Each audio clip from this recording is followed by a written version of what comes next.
Welcome, everybody, to the Building Aaronsburg podcast. I'm Thomas Aaronsburg. And I'm Catherine Aaronsburg. This week, we had our oldest son is deciding to play football for the middle school team, which is associated with the high school football team. And so he has to help with some fundraising. And so he had his first experience with that, sort of being a salesperson. Oof. So he had to sell these raffle tickets, and I knew he had no experience with doing that, but we've decided, I don't know along the way we've decided this, we've had conversations about how when it came to fundraising for these sports that these kids are going to play or other activities that they want to join. Anything they're fundraising for. It doesn't matter if it's sports related or not. That they were going to do it. They're in charge of their own fundraising. Yeah. Right? That has, in other words, I am not taking any tickets to the office to sell. You're not taking any tickets to the office to sell. I'm not calling the family members. You're not calling the family members. Right. They are doing it for themselves if they want to raise money for whatever the thing is. And it's kind of been something that we decided a long time ago. And it wasn't like just recently when the kids are just starting to sell stuff. This is like when they were babies. This is because we've had family that has come to us to ask us as the adults. The adults are asking us if we will buy whatever raffle ticket for their kid. I'm like, no, your kid can come ask me if they want to sell me a raffle ticket. For their whatever they're doing. Whatever it is they're doing. Right. So I knew that he had never done anything like this before. So the first thing we did is we kind of sat down and made a list of who to call. Based on how likely they were to buy what you were selling. Yes. Which is smart. It's research. You got to do some little market research. Mm-hmm. Because, mind you, these are $100 tickets. These are not like a $5 or like a $20 coupon book or a Boston butt. These are all the common fundraisers they do around here. I don't know about when we were kids. It used to be wrapping paper and we did the gold cards. The gold cards, at least in my memory, did not come around until I was probably in college. I don't remember this. We did them in high school. Really? Mm-hmm. I don't remember that at all. I never sold that. I was a cheerleader. We'd never raise money at track at all. I don't know why we didn't raise money in track. Well, we didn't. There was nothing to raise money for, which I guess. I loved. That's probably why I ended up going through with track, because I was like, this is great. I am not a salesperson. I'm not interested in going door to door. I don't want to ask anybody that I know to buy anything from me. This is all real interesting considering I'm a business owner and that's kind of what I do all the time. But no interest in that whatsoever. So I'm so glad that track did not require me to sell any kind of that is kind of interesting cards. Looking back. But we made a list, and then I made like some notes about what he had to say, like how much the tickets were and what he could win and those kind of things. And then the add-ons. We did like a mock phone call, me and him, with me saying, "Sure, I'd like to buy one," and then he has to upsell. Yeah. The insurance. So do you think that he was nervous about it and didn't want to do it, or do you think he was fine with it? I didn't think twice about it? Yeah, I don't think he really thought twice. I think he's like, this is something I got to do, and show me how to do it, and I'll do it, kind of thing. I don't think he was, I'm sure he was nervous, because you have to ask a grown-up, hey, do you want to buy this thing? And they might say no. I just remember when I was a kid, the only thing when I was really little, well, they had this stuff at school. What was that they would sell? They had all the prizes. The guy would come to school and basically sell the entire school on this fundraiser or whatever it was.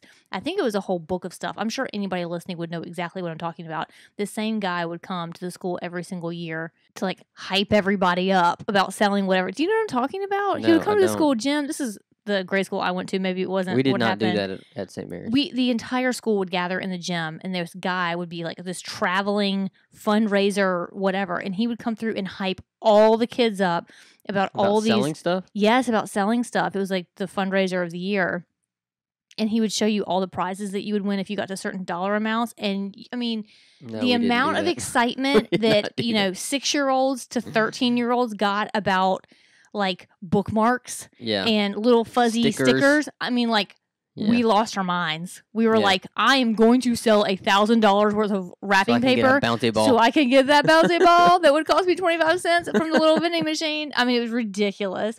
And so I never sold any of that stuff. My mom was like not having any of it.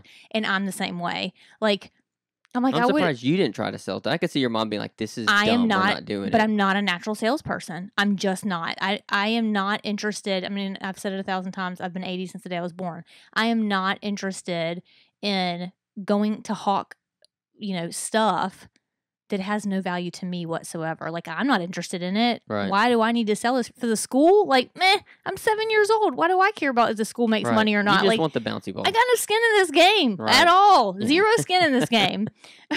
Meanwhile, now as an adult, I feel the same way. I would rather write a check to the school for $20 than to go sell, $500 worth of wrapping paper or whatever, Boston butts or whatever, in order to make the same amount. Can we just donate the money and cut out all this other stuff that goes along with it? Because it's miserable. That's interesting, because when I went to the parent meeting, they gave us that option for that, and I think that's a very recent thing. Option's only, they said the option that only exists for middle school football players because they're not at the school. Mm-hmm. They go to all these different feeder schools. Why is that not the option? For the varsity players, they have to do the fundraising. Why? I couldn't tell you. So in high school for you guys have... Well, because you still need to have the events, I guess. You still... we could really have some long conversations about fundraising for schools and how it's done and how it's so antiquated, in my opinion. Well, the way I saw it was I would rather other people buy this. Like, I knew that our kids could sell stuff too. You're saying you would rather raise it and have someone else foot the bill than for if you're going to have to raise it anyway. Right. There was no... The cost was $300. Right. I could stroke a check for $300, or I can do these 3 different fundraisers that's going to add up to $300. Sure. Well, when I was a little kid, and even when I was a Girl Scout, which is another example of fundraising, right? There's always these prize motivations. Right. But in the end, if you don't sell anything, there's no harm, penalty. no foul. Yeah, there's no penalty for it. And so I'm not sure that I have ever in my entire life that I'm aware of been a part of any kind of sport or activity or anything where I had to raise the money or there was some sort of penalty, because I think I would have quit instead.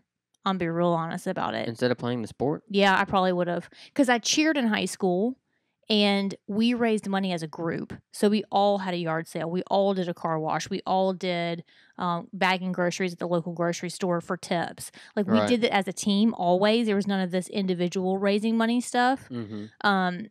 And so it felt like something that we were doing together, and it wasn't me going door to door selling stuff. Yeah. And plus it was washing cars. It was yard sales and washing cars. All those things are like, you price stuff. If somebody buys it, they don't buy it. It's a very soft sell type situation. Right. You're not going out. It's all like donation based.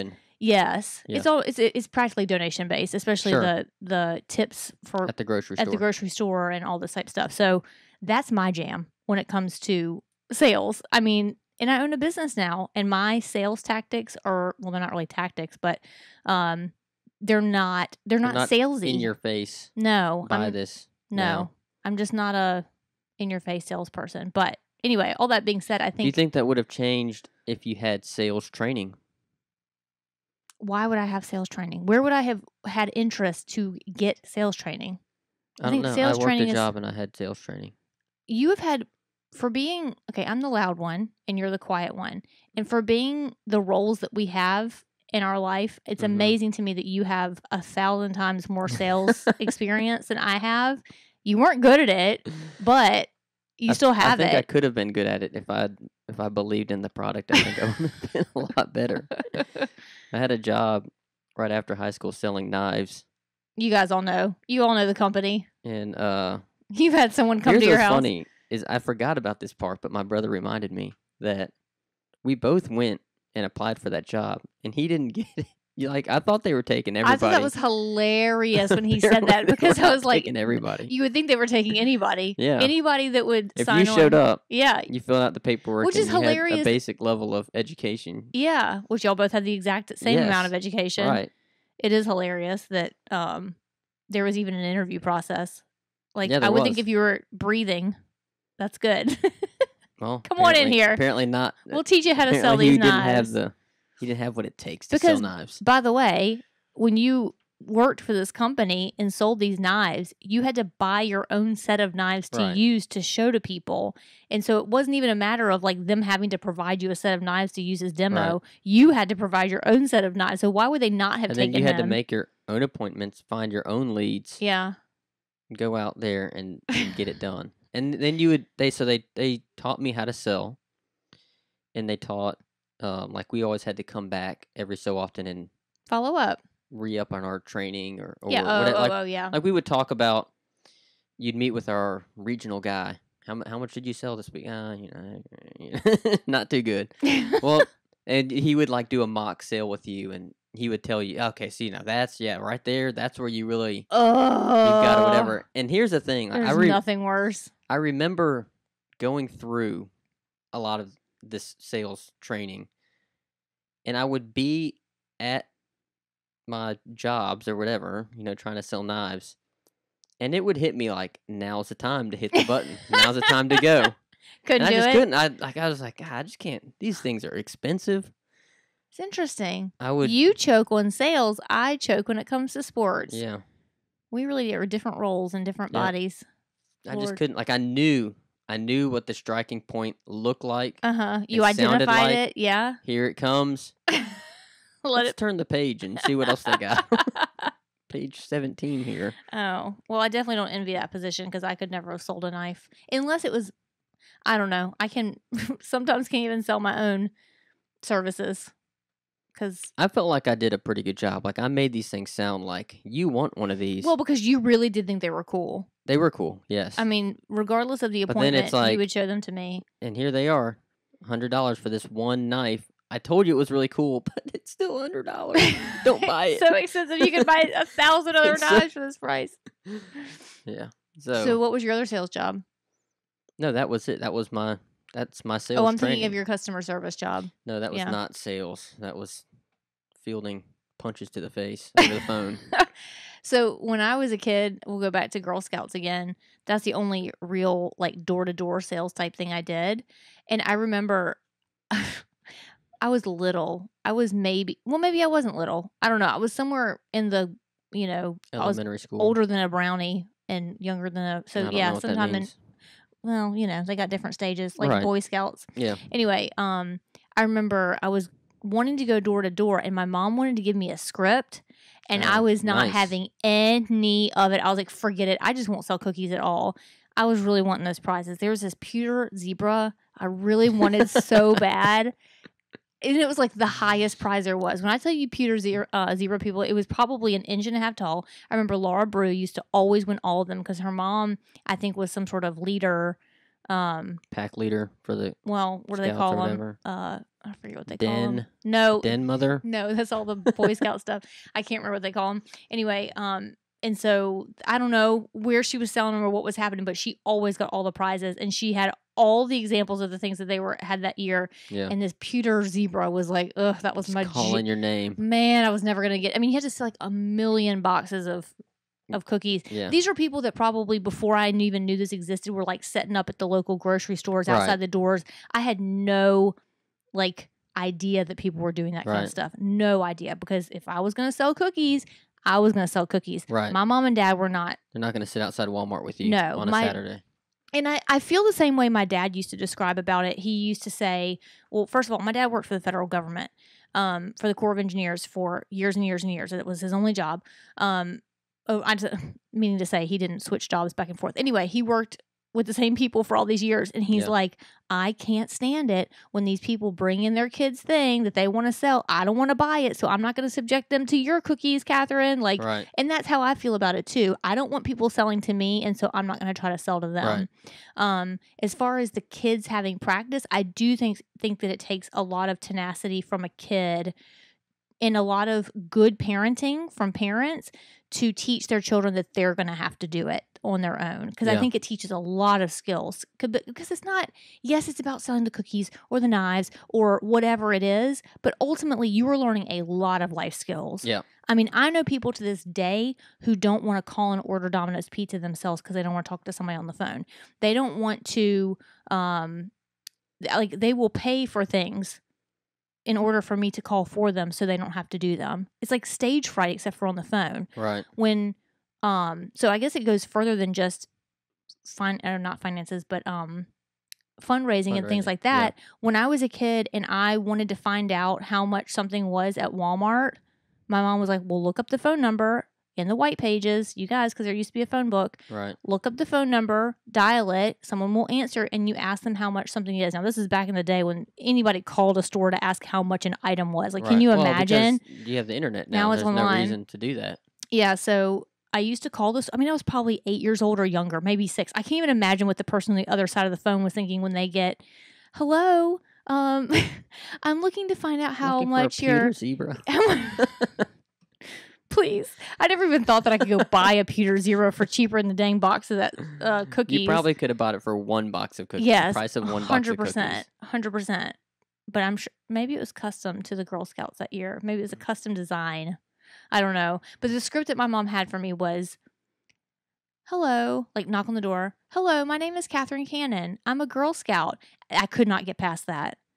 Because I knew what the whole script was, but I was like, this is so stupid. They can see I'm a Girl Scout. I'm in my uniform. Right. I refuse to say my name and then tell them I'm a Girl Scout. They can see I'm a Girl Scout, Right. and that ruined the whole thing for me. I still remember it to this day. 38 years old. It's probably happened at least 30 years ago. Was she going to go with you door to door? No. Then you didn't have to use her script. You could have just been like, yeah, Mom, I'll use that script. And yet Bye. we thought about it until I just probably didn't sell any cookies. Yeah. I didn't even think to not do what she told me to do. How dumb is that? Yeah, that just hit the road. All right, yeah, I like the script. Yep. Sounds great, Mom. Yeah. I never thought to do that. Well, that, now that I'm thinking about it. Yeah, just now you said, I mean, it took you telling me that. Yeah, I didn't think of that. If we'd have teamed up, we'd have made a pretty good sales team, I think, back in. Sometimes I'm a rule follower and sometimes I'm not. That was the time when I was a rule follower.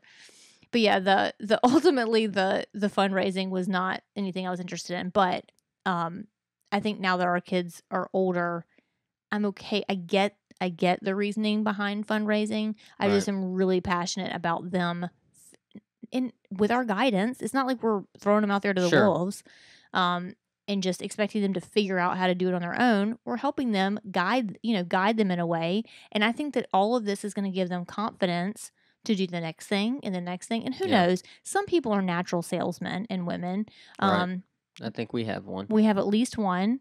And then, of course, there's many different ways to sell any given thing. Mm-hmm. And so I think the kid that we're talking about right now that's selling, he is indifferent about whether or not he's selling. I think the child that we both think is a natural salesman, I don't think that he's ever going to look at it as sales. I think he's always going to look at it as relationships.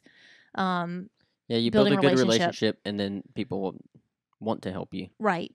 Yeah, I don't think he'll ever even have to ask. Yeah. I think he'll have people offering to buy things from him or to help him with things, whatever position. And so I just think that through all this fundraising stuff, there's a lot of life skills being learned here that they'll use even if they aren't salesmen in their careers. You don't have to sell something in order to, look somebody in the face or talk to them on the phone and read pauses. And I mean, those things are super important. I think they're really relevant for the common sense thing that we are talking about all the time on this podcast. I mean, those are the kind of things that they would teach when I would go to those sales meetings. That's what they would talk about, stuff like that. It's interesting because it's not, I mean, as much as we're all different as humans, we have an awful lot of things are exactly the same as each other and tendencies that we have as just humans. And if we're uncomfortable about something or we don't want to do something, we have body language that shows that. Yeah. And if you're a person that has been doing sales long enough and speaking to people and really talking to them and building a relationship, you can really start to suss those things out without them having to smack you over the head and tell you for sure. You just have a feel for it. Yeah. You've been doing it long enough. Yeah. And I think those are super important life skills. And I think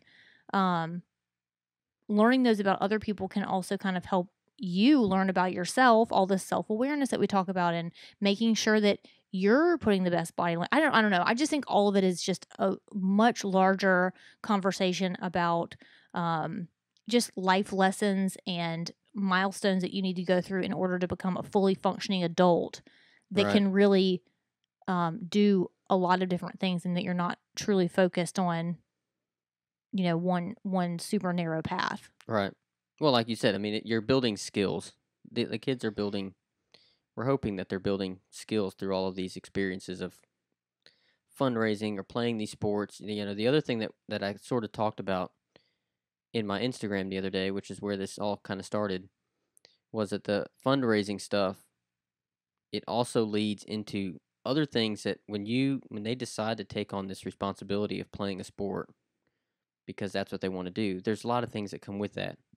Fundraising being one of them, but the other one that I talked about was them having to get rides home. Oh, right. Yeah, because, absolutely. We have 4 kids, and in the spring especially, we had 3 kids playing for 3 different teams, and it was a nightmare trying to get them to and from practices and all that. And at times they had to get a ride. And in a lot of cases, they had to ask someone that maybe wasn't their friend or they didn't know them before they started playing the sport. One of our kids is in the position, she's in 7th grade, but she's playing a sport with much older girls. She's playing a high school sport. So she's in 7th grade. She's playing with juniors and seniors. And how old is the girl that she's getting a ride with from? Is she a junior? She's a junior, so 16, 17 maybe. Right, so you're talking about someone who is 4 or 5 years older than her, which is a big deal. When you're that young, that age, yes. At that age, it's a big deal. Yeah. And it can be very scary to talk to an upperclassman. She's in 7th grade. I mean, I can't imagine when I was that age talking to someone. Now, she's a teammate, of course, but it's still scary. Yeah. And so, I mean, I'm sure you can imagine when you were a freshman, you were playing with, No, I mean, I had a brother that was 2 years older than me. And I remember his friends, like I knew all of his friends, but I would not. I remember. I mean, he's only 2 years older. I know he's only 2 years older. I remember when we were in high school, freshman year, we had 2 different cafeterias, and the freshmen and sophomores ate in one, and the juniors and seniors ate in the other. Not that way anymore, but yeah. Well, on the first day of school, I didn't know that. I thought if you were in a certain building, you ate in that cafeteria. It was not explained to me, and so lunch came around. I went down to the junior and senior cafeteria, and I walk in there, like looking for just anybody that I recognized so I could sit down at a lunch table and not be like a loser. I had to sit by myself. Yeah. And very quickly I realized there's nobody in here that I know. Yeah. Except for Your couple of my brother's friends were in there. He wasn't in there. Yeah. He was not in there. And I was like, okay, well, I know those guys because they've been over to our house or whatever. Yeah. I was like, but I sure as heck am not going to go and try to sit next to them. Yeah. But one of them flagged me over, like, come over here. And they're like, you're in the wrong cafeteria. That is so nice. Go across the way. Go eat in the other cafeteria. Yeah. I was like, thank God. I have to say, we have family movie night every Friday night. And so we've pretty much experienced every movie that exists on Hulu, Netflix, and all the other streaming devices. And it's hard for us to bridge the gap between a 7-year-old and a 12-year-old on what's going to please everybody. But any type of reality, not reality, but a kid situation movie where they're in a classroom or they're in a school, which happens a lot. There's always like this bully situation. People are mean to each other. That must be more realistic than the life that we lived, which I guess we're just really blessed and privileged to have lived in a world where the kids really were nice. I mean, you were intimidated because you were younger, but I don't think anybody would have ever. If those two weren't in there, I could have happened across some kids that would have been like, "Hey, freshman, you think so? Eat this." Pizza. No, I don't. That's what I'm saying. I don't think we went to a school like that. You think that would have happened to you? I don't know. I mean, I don't doubt that there are kids like that. Even today, I think if I walked into the cafeteria and I was the only freshman or sophomore in there, like maybe I would have gotten some eyes. Like, what is she doing why is in she here? In here? Yeah. But beyond that, nobody's going to try to come mess with me. I guess if you tried to sit next to them or something, yes, they might be why like, would I get do out that? Of your... Yeah, intimidating. Right. Anyway, back to her. No one's gonna go out of the way. You're probably right. No one's gonna go out of the way to throw a piece of pizza at me. But I thought that could happen. You've watched too many movies, way too many movies. But yeah, I mean, I think that's a great skill that they've all learned. That if you want something, mom and dad can't always be here to do all the things for you. Yeah, to do all the things for you. These are life skills that seem like really small. Yeah. But they're really big. They're really, really big. Yeah. For example, a friend of mine who could possibly listen to this podcast and is going to hear this story, so I'm really telling it without names because I don't even know the names anyway, but there's a parent on a college message board asking the other parents out there on behalf of her child where he could go to get his tire changed or who could come and get his car to have the tire changed because he doesn't know how to change a tire. That's a problem. Yeah, major problem. I don't care if you're a girl or a boy. If you have a car and you were off to college somewhere, you better know how to change a tire. If you have a car, period, you should know how to do Absolutely, 100%. Number 2, The mom was asking on his behalf. Does he not have a cell phone with Google on it? Or social media. Or social media himself that he can ask. I mean, come on, guys. We are not raising our children with the ability to remotely fend for themselves. Yeah. If you're telling me that your kid is away at college, can't get a flat tire fixed. Cannot figure out if they can't. AAA. Even if you could YouTube a video. Right. And figure out right then on the spot how to change a tire. But, okay, so we can't change the tire ourselves. We don't even know who to call to get the tire changed. Except for mom. And number 3, I bet you anything that if a girl were to show up, and not that there should be anything wrong with girls changing tires, but I can guarantee you if a girl were to show up to change a tire, they wouldn't be embarrassed about it. Like, you should be ashamed of yourself that you don't know how to change a tire and or you don't even know who to call to either come pick you up, come change it for you, whatever it is. Yeah. All of it's bad. So what I'm saying is we are trying our best. I'm not saying we're perfect. Absolutely not. And we're going to forget some things along the way. But we are trying our darndest to teach them these things that seem so dumb and insignificant, like calling someone themselves to sell a box of cookies or sell a raffle ticket or whatever it is, an ad in the, whatever you call that thing. Insurance. No, the ad in the program. Oh, yeah, yeah. You'll have to sell all this. To do that, too. Yeah, they haven't done that yet. In order to get them to the place where there's just some common sense. Yeah. I just want them to have common sense. Well, and I guess my ultimate hope in all of this is that by the time, he had to sell 2 tickets, but he can sell as many as he wants. And in fact, there's prizes, I don't know for him necessarily, but when he gets to high school. Are they fuzzy and sticky? Do they stick on their shoulder? I mean, essentially. You can get hats and backpacks and jackets and. I don't know. It's pretty cool. Extra. I mean, yeah, it's team gear. Yeah, that's cool. So, I mean, the highest prize is they get a helmet, one of the nicest, newest helmets. Ooh. That are, a regular helmet costs I think like $250. This one's $450. Yeah. It's like one of the special concussion ones. They look really cool too. Yeah. So that's like the big prize. So but I'm teaching them to sell still would always 2 tickets because that's the minimum. Yeah. But when they get to high school and they're like, I want that helmet. Right.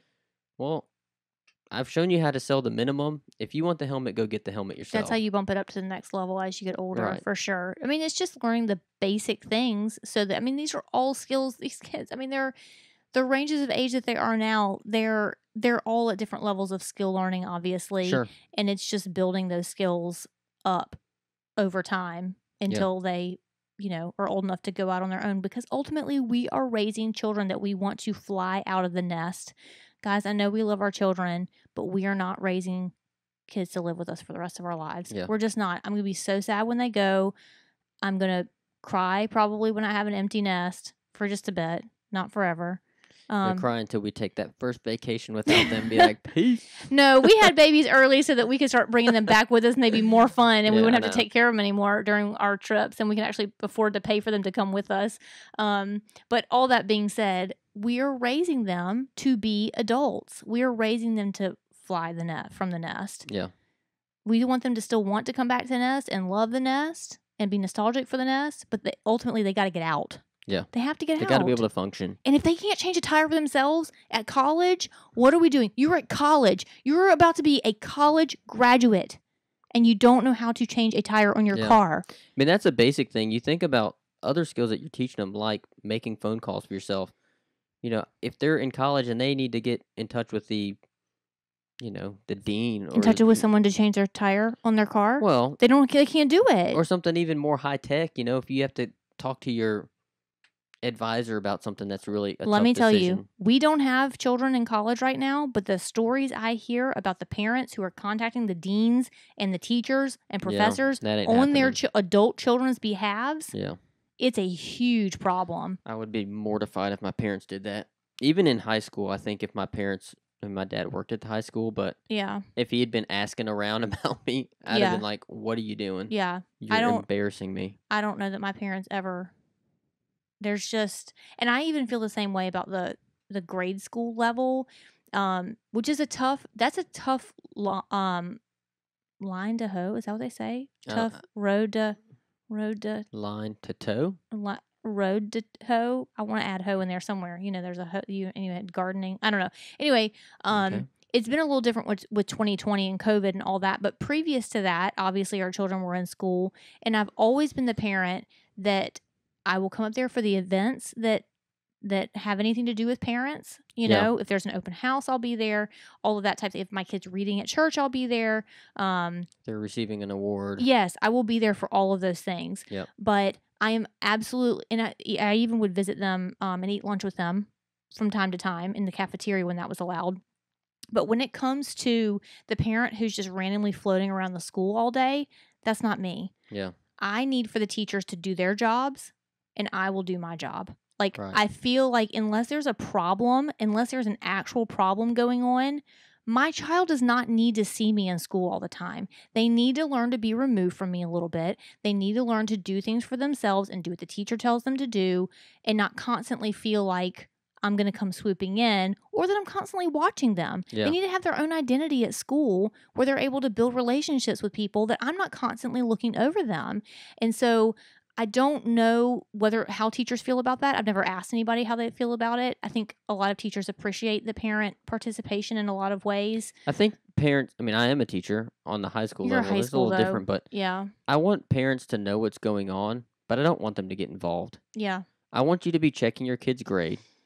And when they go home and they made a bad grade, I'm not going to send you an email that they made a bad grade. I want you as mom or dad to check their grade. And if they did poorly, you ask them about it. Yeah, have a conversation with your kid. Right. Ask them what happened. Yeah, I don't need you to email me. What can little Johnny do? I need little Johnny to email me. Or just come see me. What can I do to improve my grade? Right. No, that's a little different in kindergarten and first grade. You know, all these littler grades. But we've maybe had a couple of parent-teacher conferences over all these years with 4 kids. Yeah. We're not... And I think they're all about the same kid because he has his learning issue. Sure. But all that being said, and it may seem to these teachers, maybe in the modern day, maybe they're used to more parent, like, being around. It depends on the teacher. If it's a younger teacher, that may be what they're used to. If it's an older one, they're probably used to the way that our parents treated us when we were coming up. So there may be some teachers who think that I'm a completely hands-off, not interested in my kids' education, and it's not that at all. I'm observing from afar. Right. Like, I will come in and do what I need to do in order to keep the kid and we're on the straight checking and their narrow. grades, and when they're not, when someone doesn't do well on a test or their grades start slipping, we step in and inquire. Sure. With them. Sure, yeah. I don't email a teacher unless I'm getting some sort of story that's not making sense from the kids. Mm-hmm. And it's like, all right, now I'll email a teacher. Like, that's like last resort, though. Right. Like, something's not adding up right here. Get sorted out before we ever get to that point. Right. But all that being said, like, we are teaching the kids responsibility for keeping up with their schoolwork, bringing home tests and quiz to study for, all these different things, in an effort for them to ultimately fly the nest and be adults. Like, this whole thing is about that in the end. So, and I think that's when where we started this all from, was teaching them about how to sell things, but of course it's more than just selling things. Well, I think it was more about not necessarily the sale happening. It was about, you need to learn how to talk to somebody in a professional manner. Start a conversation off. Right. Hi, this is so and so. Hey, what's up? You can't start like that. It's got to be everything about the whole conversation. So and so, this is what I'm doing, and this is why we're doing it. Would you be interested? Would you like to help out? Yeah. I think it's a lot of different things. The respect of a conversation, having to ask for something. It's all the things. Right. It's super important. Being ready, because we went through some scenarios. What if he says no? Mm-hmm. Oh, come on. Right. You have to have a response that's not a bratty thank you for taking my call. Yeah. Polite, always. Because you never know when you might be able to circle back around to somebody. And if you completely, get upset or become disrespectful, it's not going to happen for you in the future. No, because you want to call them back later and maybe ask them for something else. Sure. I mean, maybe they will help you in the future because they don't have the money right now, or they would like to help you, but they can't help you in that way. You never know. All right, so that's our conversation on yet another philosophy on raising kids from the perspective of possibly sales and phone calls and communication with other adults as children in order to raise them in a way where they can be amazing communicative adults. I would say it's slowly teaching them to become young adults. Yeah. Maybe. Absolutely, which is always our number one goal. All right, until next time, you guys can reach us on Instagram at Building Aaronsburg. Thomas's stories are muy fuego lately. You can also reach us on Facebook at Building Aaronsburg. And if you want to email us, you can email us at buildingaaronsburg@gmail.com. Until next time, bye, y'all. Bye, y'all.